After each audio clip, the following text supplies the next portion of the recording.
All right, here we are. We're live again. Welcome to the National Skill Development Association.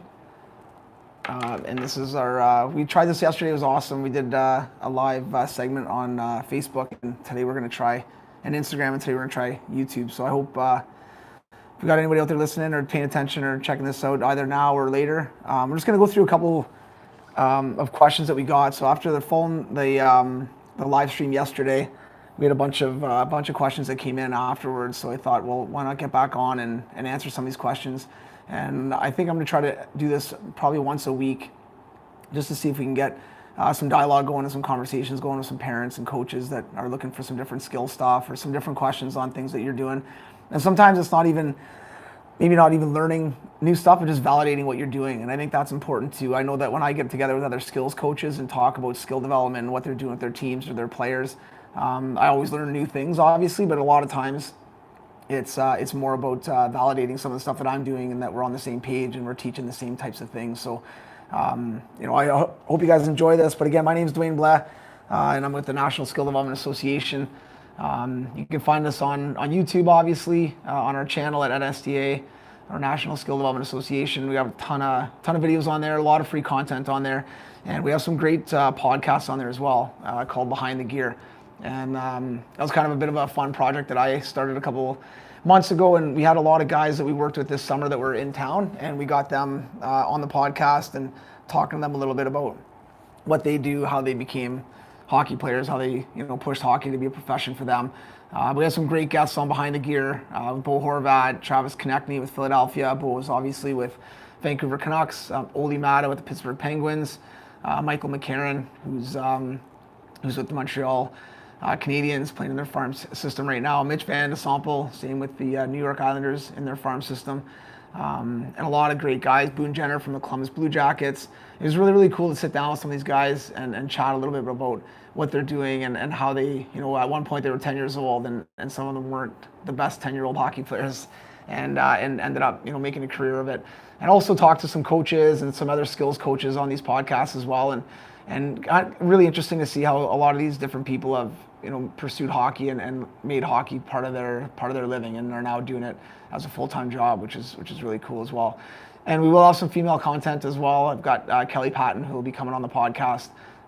She's played college hockey and quite an accomplished hockey player, played professionally as well, and now is coaching the head coach at Western the last couple of years, and now is at Laurier. So she'll be a great guest. She's an awesome lady. So. But we'll get into it. If you guys are following this today, that's great. If you want to catch it later, that's fine as well.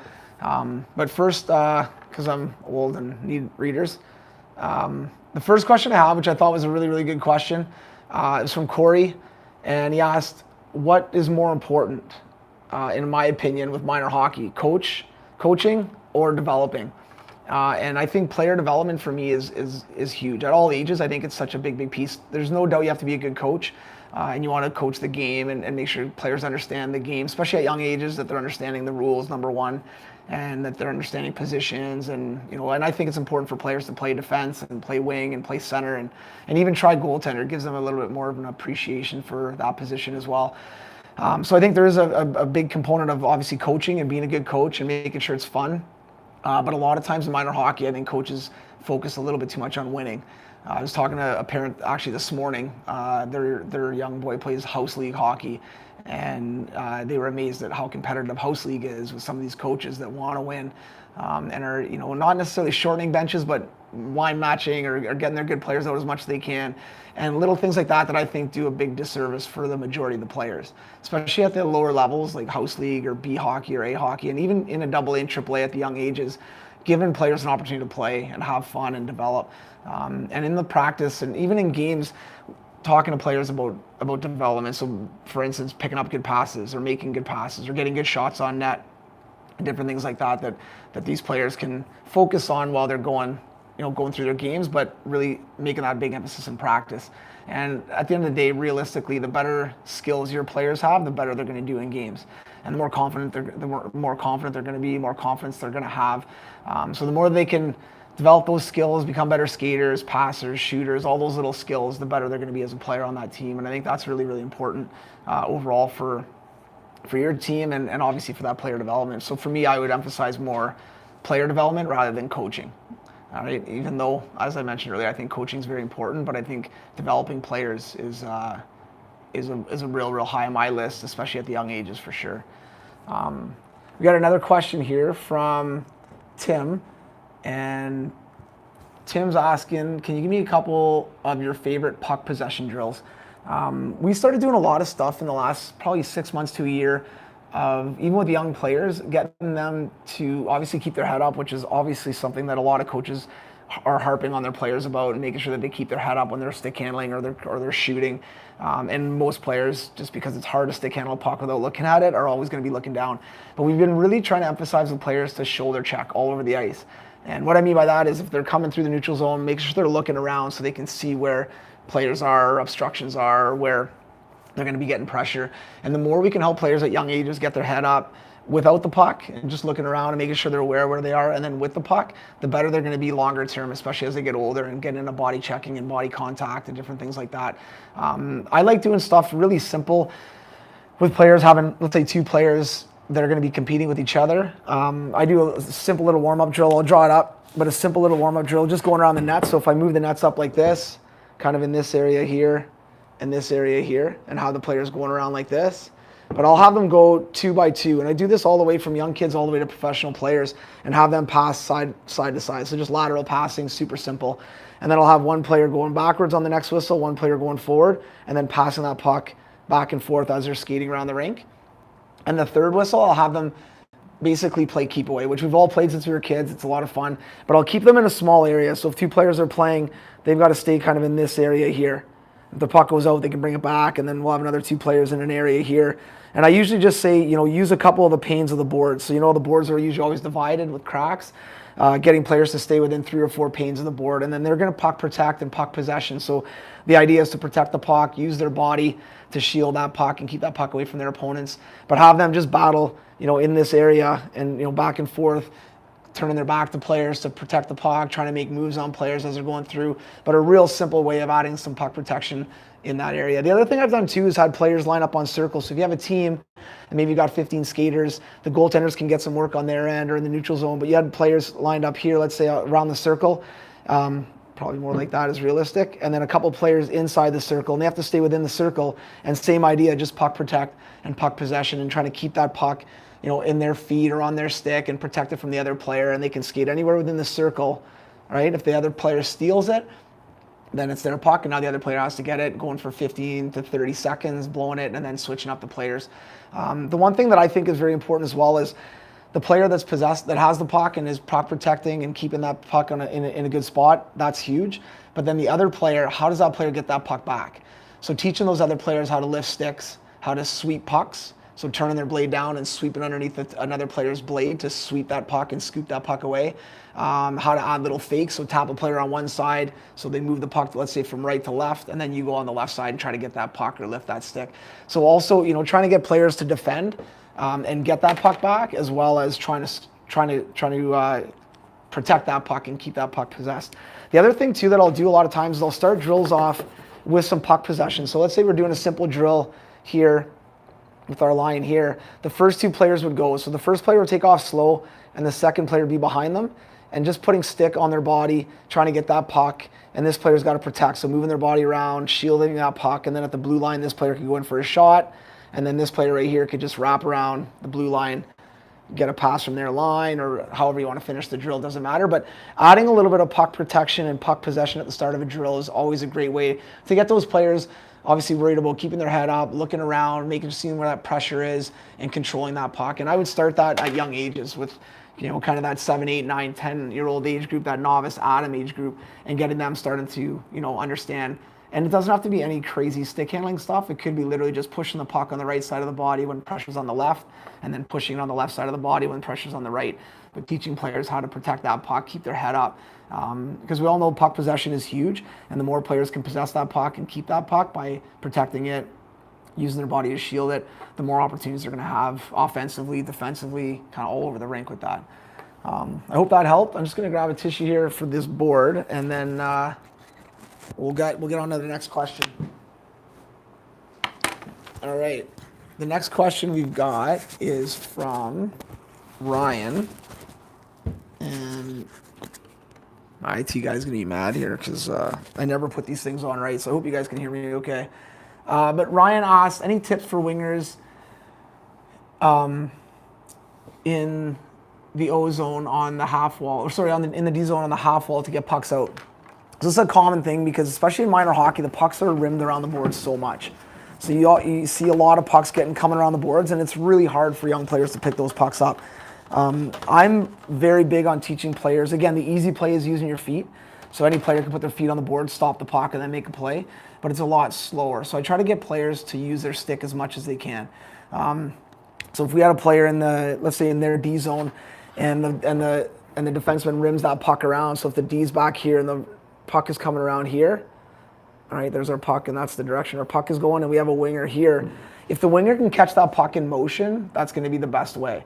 Meaning they're going to come in, they see that puck coming up, and they can just kind of curl underneath that puck, use their stick to get that puck off the wall, pop it off the wall, and then get it up ice. That's going to be the best way to do it. Not always practical because sometimes that winger's stuck on the wall waiting, and that puck's going to come. But if you can teach your players to come around like this and just kind of mirror that puck, angle that puck, and then try to get that puck off the wall. The one thing here too, a lot of times, if my hand's my blade and this is the ice, if that top hand is down, that blade's going to pop up. So when that toe goes close to the wall, that puck's going to go underneath that toe. So you want to keep that top hand up when they're holding their stick, and that's going to allow that blade to sit flat and going to be way easier to pick that puck up off the wall, whether it's on their backhand side or their forehand side. And it's something too that in practice, even starting drills off with a rim, having coaches rim pucks to players to start a drill and have them get it and then maybe make a pass to another player for a shot. Little things like that, but the more they get repetitions on rims, the better they're going to get. And wall play is huge. And you see it at the National Hockey League level and the higher levels, how good some of these players are at picking up pucks off the wall. It's a one tap, pucks across, and then they're making plays with it. So doing it, trying to get players to use their stick. If they are going to use their feet, and this is kind of an old school way of doing it, but let's say a player's got their back to the wall right here. So their stick's out like this and their feet are here on the wall, on the board. So I'll show you kind of what their skates would look like here. So their stick's out here, and this is their feet on the wall. All right, and I'm sure a lot of you have seen this before. When their feet are like this, if they stagger this foot out, so if they pop this foot out, so this would be their left foot, and leave a little space behind that foot on the boards. All right, now when that puck comes around here and is rung around, now they're going to catch it with their right foot and angle it slightly so it's going to kick out to their stick. And again, this is a little skill. I learned this when I was young, and we still teach it to this day when players are stuck on the boards. You want to get it off your foot, but a lot of times players will jam that puck in their foot and the boards, and now it's stuck. So now they've got to turn their body around, either kick it with their skate or get it with their stick, whereas if they can use the momentum of the puck and slightly angle that skate up ice so that puck's going to hit, come right out to their stick, and then now they can take off and move that puck up ice. So a little way of doing that, again, just real quick, but staggering those feet. So if these are the two skates, one skate's off to allow that puck to come through, the other skate is tight to the board, so that heel is tight to the boards, and that heel is angled out just a little bit, not too much so that puck doesn't fly out of the zone, but now when it taps that skate, that puck will kick out to their stick, and then they can make that play coming out that way. But those are two simple ways in motion, obviously, working on getting that puck off of your stick. And if you are anchored on the wall as a winger, maybe you're waiting, and then that puck finally gets rimmed around. Now staggering those feet a little bit and then picking it up. Players can also pick it up with that outside foot. So you could, teach players to pick it up with that left foot. The nice thing about staggering is you're building a bigger wall. So on the ice, if that puck does take a weird bounce, you've got one skate out here and one skate tight to the boards. So you have more space that you're covering in order to pick that pass up. But a lot of times, if players want to pick it up with this left foot, so that left foot would be angled up off the boards a little bit, right foot here, and then that puck would come out, and then they'd be able to take off. But just teaching them how to angle their feet properly in order to pick up those rims is huge. And I think that's something that'll help, obviously, get breakouts and wingers get pucks out. And it'll be great for, moving forward as far as getting that puck out of your zone for sure. We had another question here from Peter. And Peter's actually in Slovakia. He's a skills coach in Slovakia. And he talked about, would you teach 7 or 8-year-olds skating? Would you teach them transition, when you do transition turns? So let's say I'm coming up forward and pivoting to backwards. So when you're pivoting forward to backwards, would you teach it with 2 hands on the stick or with 1 hand on the stick? And it's a really good question. It's a simple little thing, but it depends on what's going on. So when we talk about transitions going forward to backwards, a lot of times coaches think that's just for defensemen. So defensemen are coming in like this. Let's say they're coming in the zone here, and then the play's coming back this way now. So they transition and then back pedal back, right? If a defenseman's doing this and transitioning backwards, I would do 100% one hand on the stick. With two hands on the stick, what happens is that the shoulders end up rotating.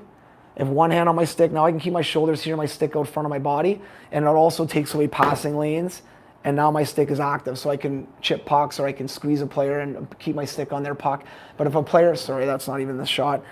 So when I come in here and transition and back pedal back, I would have one hand on my stick for my defenseman. I'd rarely get a player to transition with two hands on their stick when they're taking pressure. Always one hand on the stick and stick out front. A lot of kids and young players, when they transition and pivot, that stick will end up going out to the side here or out to the side over here. We want that stick right out in front of them like that, just to block passing lanes or different things like that. Unless a player's going wide, then they want to maybe put their stick in that lane. But ideally, that stick's going to be out front of their body. Now, two hands on the stick, this is something that defense could do and forwards, right? Or any player, but you got to think, let's say I'm a forward down here. Let's do it up here. It's easier. So if I'm a forward here and my player's battling down here with another player and I'm kind of sneaking in and all of a sudden my player steals the puck and I'm a shooting option here, we don't want players turning their back to the play and coming up. So that player is going to transition, so turn their feet, right? And then now they're going to back pedal back. Now I'd want that player with two hands on their stick in order to get a good pass and a good shot. So in situations like this, now we'd want that player with two hands on their stick in order to come back pedal, and now they're a shooting option, and if they do get that pass for a shot right here. So it's going to be situational. When we're teaching it with, in large groups, or we're doing something, where players are doing something as simple as, let's say Cohen's here, and they're just working on coming up, transitioning, back pedal back. And then opening back up, transition, we would always go one hand on the stick out front, right? And then have them back pedal back with that stick out front, keep their shoulders square. A lot of times when players transition, they come in, they go to transition their feet, and their whole body turns like this. Well, if the play's in front of them, now they're stuck sideways rather than being square and keeping that stick and those shoulders as square as they can. So keeping that stick out front. And then with this, to teach two hands on the stick, you could have a coach here or another player here with some pucks. And then now that player is going to transition, back pedal back, become a passing option. So two hands on their stick, get the pass from the coach. They could move it back or they could skate with it, however you want to do it. But then you're teaching with two hands on the stick. So ideally, one hand on the stick for most. But when you're around the puck or you want to get shots or you're looking to become a scoring option, then you're going to want to go to two hands on that stick as you're back pedaling back. I hope that answered your question, Peter. Got one here from Mike, and Mike asks, any theories on introducing techniques for puck races entering the danger zone, besides the traditional angling?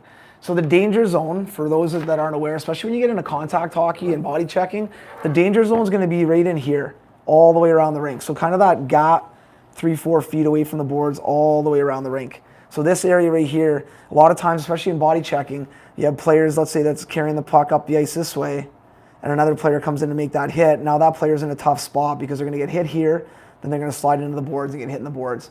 And you still see it at the professional level where guys are in a bad spot. So I would definitely start introducing light contact to players in Adam and Pee Wee. And I don't mean body checking, I just mean playing in this area, because there's a lot of plays that happen along the boards. Pucks are always on the boards as far as rims or missed shots or cycling or things like that. So again, getting players to keep that head up, be aware where they are. And our rules for that danger zone area, so let's say we looked at this area right here. If a player's in that danger zone area like that, we say get close to the boards. So if that player hits or bumps or makes contact, now you're protected with the boards, so absorb that hit, or get out of that danger zone. So get away from the boards, carry that puck away from the wall, and get out to the middle a little bit more so you're not in that tough spot. But I would definitely start to introduce this at young ages, even Adam, and making players aware that this is that's a dangerous area all over the rink, right? Around that, staying off those boards 2, 3, 4 feet, that's a dangerous area, and starting to do drills where they are working on being in those areas and staying close to the boards or cutting off the wall. And a lot of times you can do drills like this that are really simple, right? And we've all done little one-on-one drills like this, but keeping them tight to the boards. So your forward would leave with the puck, come around here, or your player number one, you could have D do the same thing. And then that second player would come in and transition, back pedal back, or go toes first at this player and then make that hit. So the idea here is that it doesn't have to be hit. If you're not playing contact hockey, it can just be your goal is to go in and get that puck. And there's going to be some incidental contact there. But now this player that's carrying the puck up the boards has to stay up the boards. If this player's timing's off and they're too early, now they can cut across and come out this way. But getting this player here to have their head up as they're coming around and seeing where that pressure's coming from, and then the defender making sure they're timing right, using their timing and angling properly so that they are taking away time and space on that player carrying the puck. So that player's only option is to carry the puck down the boards and not allowing them to cut to the middle and cut out away from that pressure. But there's a lot of different drills down low in the corner or behind the net or up in the neutral zone like this where you can add little things, especially with young players, and start to get them to understand what angling is, number one, and understand how to protect that puck and how to stay in that danger area. So stay tight to the boards if you're in it, or pop out of it if you're close to it and you have an access or an out. So if that player is not angling properly, then maybe you can pop out and then cut to the middle and take more ice that way. All right. All right, we got one more here. So how much should a D gap up in the neutral zone? Should it be man on man, or like man on man meaning tight, or should they back off? And that's a really good question. I think now, especially at the high levels, coaches are really preaching to their defensemen, especially, to take away as much time and space as they can. So if forwards are coming at them, then read the play, and I think it's really important for young defensemen to read the back pressure, meaning how are their forwards back checking, and if they've got support, then go and pressure and keep that gap really tight with that forward. If it's a straight 3-on-2 and two of your forwards have fallen down in the offensive zone and the other one's out of the play, then back off a little bit and take that attack and match speed and play it out. But if there is good back pressure, it's a 3-on-3 coming back where you've got a forward that's back checking really well, then push that D to get up and gap up tight and take away time and space and force that player on the offensive side to chip the puck or dump the puck or get that puck deep, and now you can get possession of that puck again. So I think squeezing those forwards as much as we can is huge, but again, those young D have to be able to read the play. So if they're jumping in and lunging in on players coming in and it's a clear-cut 3-on-2, then if they miss that play, then it's going to be a 3-on-1 or a 2-on-1 coming down on that other defenseman. So I think it's going to be situational, and I think teaching young defensemen how to read the play and how to react to those plays is going to be huge. And then following up with that, getting them to obviously push the pace a little bit sometimes when they have to and get up and squeeze and definitely close in on players as much as they can, for sure. But that was a really good question. I think a lot of times too with young defensemen, we sometimes don't look at how they're reading the play. We just kind of see how they're playing how they're playing those 3-on-2s or 2-on-2s or 3-on-3s. And I think sometimes we need to teach them how to read the play. So even in practice, you can add drills where you had, let's say your defense are here, you make them come up to the blue line and transition, and now they're coming back up ice. And then you send maybe your 3 forwards on a 3-on-2. So they got to read that, right? Or you have a back checker down here. So BC for back checker. And then that back checker now, the coach is going to release them. So now you got 3 players leaving on that 3-on-2 for your defenseman. And now that back checker's coming back and going to grab a player. So now it's a 3-on-3. So now maybe this D right here can squeeze in a little bit. And as this player's going wide, can try to push them over to the wall and take away their time and space on a play like that. But adding stuff like that in practice, forcing players to read the play, I think is huge for players understanding what's going on, what's coming at them, right? All right, I'm going to take a look here at a couple of questions that have come through here. Let me just see how to pull these up here. All right. All right. So here we go. We're going to check this out. So we've got, here's one from Andrew here. So what's the best way to teach players to not do rink turns? Okay, I think I know exactly what you mean by rink turns. So rink turns are those big, wide turns that every coach hates, I'm assuming.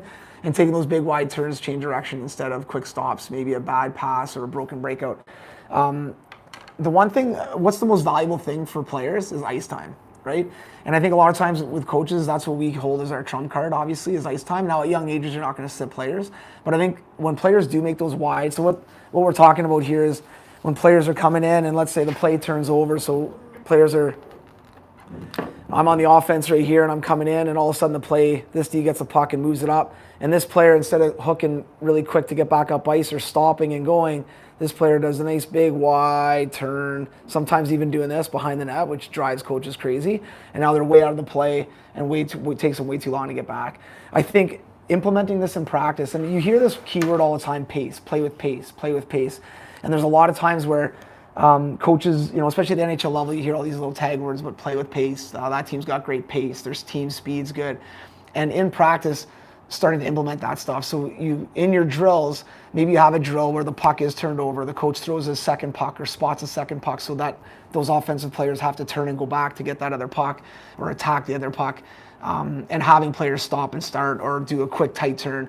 When you think of stops and starts, that was an old school way of the way I was brought up. Everything was stops and starts. You have to stop and start. If you turned or glided at all, coaches would get mad. I'm a big believer that doing a quick glide turn allows you to maintain some of your speed. And with a quick glide turn and a crossover, now you're right away jumping in and you didn't lose all your speed by having that stop and start. Now, if the play is really close to you, stop and start's obviously going to be the way to go to get back in that play really quick and try to catch those players. But getting rid of that big wide glide turn is sometimes a tough one, and I know it's usually one or two or three players that end up doing it consistently. And if you do have the liberty to, use that as a teachable moment. Okay, John, look, you went way too wide there, and now you're out of the play. It took you an extra 3-4 seconds to get back, and now they scored, or they got a good scoring chance, or they had a good rush off this play. I think telling them you can't do that anymore. You've got to stop and start, or you got to do a quick turn and hustle back as quick as you can. And if those players aren't doing that, then it's after talking to them once, twice, maybe 3 times, which I know seems like a lot, but especially in minor hockey with the young kids, then you tell them you're gonna have to miss a shift. If you're not gonna listen, you're not gonna play the way that we need to play as a team, and you're hurting the team, then you're gonna lose a little bit of ice time. And that's gonna be the most valuable thing. Now, when you do that, be ready for dad and mom in the lobby that are gonna be waiting for you to come out of the locker room as a coach, and we're gonna wanna ask why Johnny didn't play that last shift or missed a shift in the second period. And those are times when I think as a coach, you look at those parents and say, ask Johnny why he didn't play that shift. He'll be able to tell you, because we had 3 conversations on the bench about a certain thing that he wasn't doing correctly. And I told him that if he didn't do it correctly again, then I'm going to have to take away ice time from him. And that's what happens. So you talk to Johnny about it. And if you have any issues about it all, then you can come talk to me. And I've had this happen to me where I had to sit a whole line. And I was coaching, and we had 3 lines. It was minor hockey. There was, and I talked to this line at least twice, maybe 3 times about what they were doing. And it was a simple play of, they weren't getting the puck deep. They were turning pucks over at the red line and blue line, and it happened 3 times in a row. And 2 of them, I talked to them very bluntly about it. I said, guys, when you guys get to that blue line, that gray area, and for those of you who don't know what the gray area is, that gray area is this kind of area right here. So what we always say as coaches is, in this area right here, if you're on the attack and you don't have a play, get that puck deep. Don't lose pucks here, because those turnovers there are going to be costly. And if you're coming out of the zone right here as a defenseman or a forward, and you're in this area and you don't have a play, get that puck out. Either chip it out, make a pass, get it out, carry it out, but get it outside of that gray zone so you're not turning pucks over. So this line in particular was turning pucks over in that area, and I told them, guys, if you guys keep doing this, I can't play you. You're going to be missing ice time. So sure enough, they did it again, because players don't listen to their coaches a lot of times. So I ended up sitting them. And they sat, I think, 1 or 2 shifts. It wasn't anything crazy. And then sure enough, I got out after the game. And the parent was great. He just said, I'm just wondering, why didn't he play? Like, why was he sitting? And it wasn't a long time. The players got back into play. And I told him, I said, ask your son. Ask your son. And if you have any questions on it, then come talk to me. Because it was very clear with him on how, and these boys were 10, 11. So they weren't very old. But they understand. They get it. And I'll tell you what, when they went back out and played the next shifts, they played great. They ended up scoring a goal later on, but they got the puck deep and made some really good plays. And just, it was one of those things where that to me is a hockey play, and not understanding how to do hockey plays sometimes hurts your team, obviously. And it's not hard to teach players how to do the correct thing. It's just how you're going to discipline and what are you going to, what are the consequences for your actions type thing. And I was very clear and concise. So for any of the coaches out there that are struggling with stuff like this, I call these kind of lazy plays when players are taking big wide turns or not stopping on pucks or not back checking hard. Those are lazy plays, and those lazy plays, I believe, should have consequences. So I think adding a little bit of that, maybe even at the start of the year with your parent group and your players, letting them know that we're not going to accept this stuff as a team, then everyone knows what's expected, and then it's a little bit easier to discipline after that. All right, I hope that helped. I hope that was kind of answered your question. Oh, nice. Just got a nice comment on my head. That's good. Little shiny here, little bright in here. It's genetics. Not my fault. No, I'd like to thank everybody. I don't want to take up too much more time, but I want to thank everybody for tuning in today. And again, if you have any questions or any kind of hockey stuff, no matter how elementary it is or how difficult it is, definitely love to chat about it. Even stuff as simple as how to put on gear for the first time. I know that could be a cumbersome task for some parents that have never played hockey and have their young boy or girl playing. But anything like that, anything at all, you guys can check us out obviously on YouTube at the National Skill Development Association, or you guys can, we have our website, which is called improveyourskills.org. Tons of free videos. There's drills on there. Some of the drills I drew up today, I'll post up there as well, so you can have access to those if you want to implement those in practice or anything like that. We also have a subscription-based too, where you can get access to other additional drills and a bunch of progression videos and different videos with some drills in them. But a lot of different teaching points, and we start off from everything from just learning how to forward skate to stopping to glide turns to crossovers to kind of cover A to Z. And we try to do it in a chronological order. So if you're new to hockey or you're new to coaching or you want to progress your players through some stuff, you can go from number 1 to 2 to 3 to 4 and kind of follow that progression. We have a lot of puck handling videos, a lot of shooting videos, and like I said, a lot of drills and different things like that. We have our podcast called Behind the Gear, which has been really cool, a lot of fun.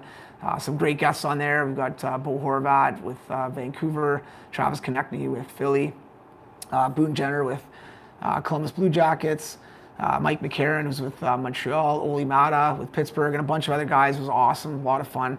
And some good content in there, and some really good stories, and some fun stuff on how they went through minor hockey and what their experiences were like and things like that. So it was a lot of fun. But again, check us out, subscribe to our YouTube channel, and we're going to continue doing stuff like this as much as we can in the next little bit, and hopefully we get some more great questions and get some more dialogue going. All right, thank you very much.